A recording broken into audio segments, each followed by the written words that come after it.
Баршаға сәлем достар. Бүгін сіздерге гүрі лағманның өзімнің рецептімен бөлісетін боламын. Өте дәмді әрі тез шығады. Видеоны соңына дейін қараңыздар. Ең алдымен бізге сиыр еті қажет. Жуа, жасыл бұрыш, қызыл бұрыш, қызанақ, қияр, сәбіз, ақжелкен, укроп, чеснок және де лағманның қолдан созылған түрі қажет. Ең алдыменен майымызды қыздырып, етімізді жақсылап қуырамыз.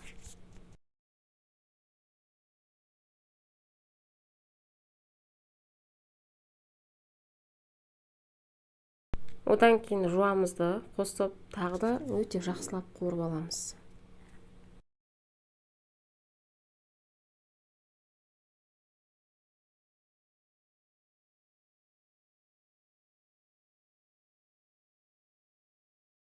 Одан кейін Қытай соусы, яғни барлығыңыз білесіздер, көз мөлшерімен салып, осылай қосасыздар, өте керемет дәм береді.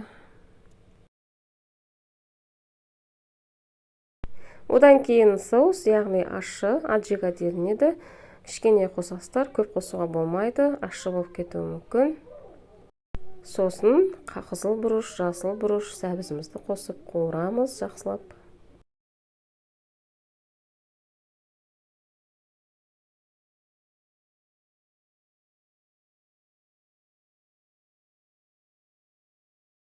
Сосын қызанақ пен қиярымызды саламыз. Бұны соңында салатын себебіміз, бұл тез піседі, әрі езіліп кетпеу үшін ең соңында саламыз.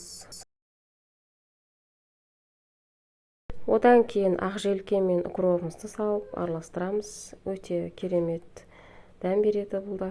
Тұзымызды барлығын салып жақсылап араластырып, 5-10 минутқа бетіне жауып қоямыз. Баяу отта әрине.